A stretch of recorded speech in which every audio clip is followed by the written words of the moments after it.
Okay, so this is where we used to work. The company shut down, we had to pack everything up, but it turned out to be a good thing.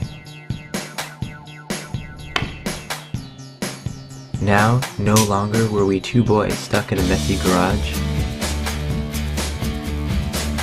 We were free. Free to do whatever we wanted.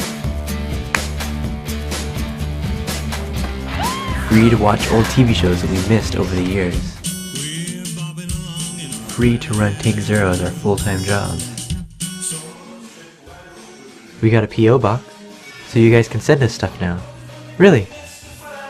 Here's our address.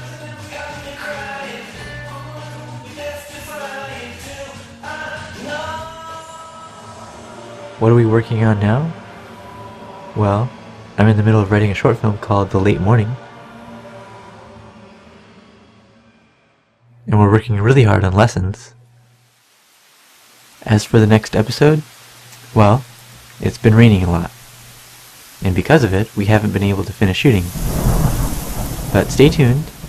The next episode is going to be really good.